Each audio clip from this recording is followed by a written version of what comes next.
तो तप स्पष्ट हो गया। अब हम बात करते हैं स्वाध्याय की। स्वाध्याय से क्या आशय है? स्वाध्याय बड़ी ही महत्वपूर्ण प्रक्रिया है। कहते हैं मन की असली खुराक, मन का आहार अच्छे विचार होते हैं। सद्ग्रंथों का अध्ययन करने से, किसी भी धर्म से जुड़े हुए सद्ग्रंथों, भगवान बुद्ध के द्वारा लिखे हुए वेदों, उपनिषदों, कुरान, बाइबल, जो भी धर्म ग्रंथ हैं, उनकी बातों को गहराई से समझना और उनके सिद्धांतों को उन पर मनन करना, चिंतन करना, ये स्वाध्याय कहलाता है। हालांकि स्वाध्याय का एक दूसरा अर्थ यह भी है कि हम अपना ही आत्म निरीक्षण करें। Study yourself, that is also called as स्वाध्याय।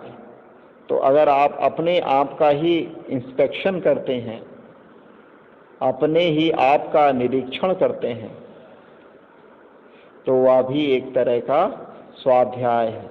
अब स्वाध्याय को थोड़ा व्यापक रूप में समझें। स्वाध्याय का आशय क्या है? एक तो ग्रंथों का अध्ययन और दूसरा अपने आप का, अपने आपे का निरीक्षण करना। तो अपने आपे का निरीक्षण आप विभिन्न रूपों में कर सकते हैं। आपका तो अपने आप का निरीक्षण कई रूपों में कर सकते हैं। आप अपने शरीर के विषय में देख सकते हैं कि भाई विचार कर सकते हैं कि कहाँ मेरे शरीर का कौन सा अंग बढ़िया से काम कर रहा है, मेरे शरीर के कौन से अंग में कोई बीमारी हो सकती है, मेरे शरीर का कौन सा अंग इस समय कम क्षमता के साथ काम कर रहा है, मेरे चेहरे का सौंदर्य कितना लग रहा है। इस सब पर भी ये कोई बातें, गलत बातें नहीं है। मेरी सुन पाने की क्षमता कितनी है, मेरे देख पाने की क्षमता कितनी है, मेरे पास क्या कुछ ऐसे संसाधन उपलब्ध हैं जिससे कि हम अपने शरीर, अपने इंद्रियों, अपने मन की क्षमताओं का विकास कर सकें। उनके बारे में विचार करें, हम देखें कौन कौन से ऐसे संसाधन हैं। तो ये भी स्वाध्याय है। फिर आप सोचते हैं मेरी क्या क्षमताएं हैं, मेरी क्या कमियां हैं, मेरे क्या उद्देश्य हैं, और जो इस समय मैं कर रहा हूँ क्या मैं अपने उद्देश्य पर चल रहा हूँ कि नहीं चल रहा हूँ।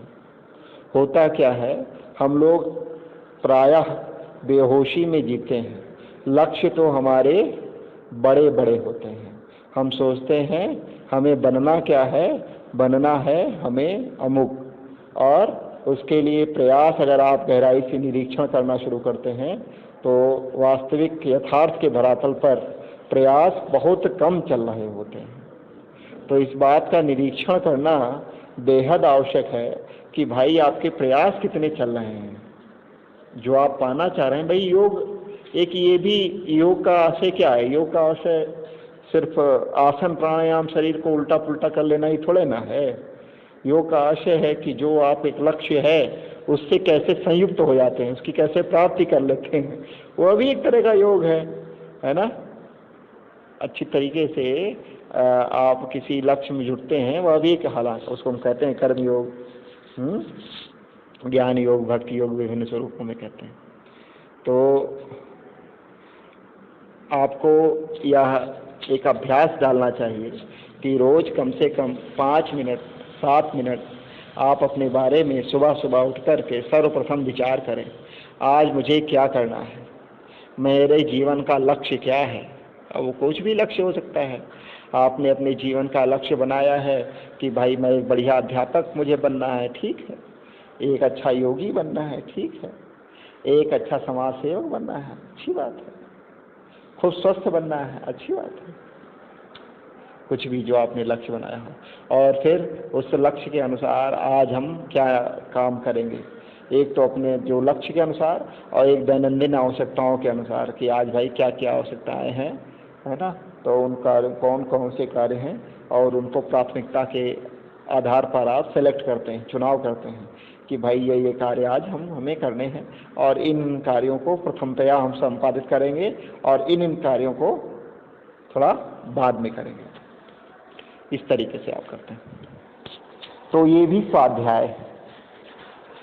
स्वाध्याय करने से क्या होता है? स्वाध्याय करने से आपके अंदर जागरूकता का विकास होता है। योग के पथ पर योगाभ्यास में आप दृढ़ हो पाते हैं। ऐसा नहीं है कि आप संशय की स्थिति बनी रहे। अगर आप स्वाध्याय कर रहे हैं तो संशय की स्थिति नष्ट होने लगती है ना। चाहे आप ग्रंथों का अध्ययन करें, अगर आप जैसे मान लीजिए कोई योगासन प्राणायाम आप कर रहे हैं किसी परंपरा विशेष संबंधित, तो उससे संबंधित विचारों को पढ़ें। उससे क्या होगा? आपके अंदर एक मोटिवेशन बनेगा, एक विचार बनेगा। भाई कहते हैं ना कि सबसे पहले जब आप कोई कार्य करते हैं तो कार्य का भी आरंभ कब होता है? जब किसी उससे संबंधित विचार का आरंभ होता है। किसी भी कार्य का आरंभ उसके विचार से होता है। सबसे पहले उसका विचार आप करते हैं और विचार के बाद में फिर आपके अंदर संकल्प बनता है। संकल्प के बाद में आप कोई कार्य करते हैं, कार्य का फिर कोई परिणाम मिलता है, परिणाम के बाद में फिर कोई संस्कार आपके अंदर बनते हैं और उन संस्कारों के अनुसार फिर आप आगे इस तरह के कार्य करने की प्रवृत्ति आपके अंदर बन जाती है। तो ये स्पष्ट हो गया स्वाध्याय।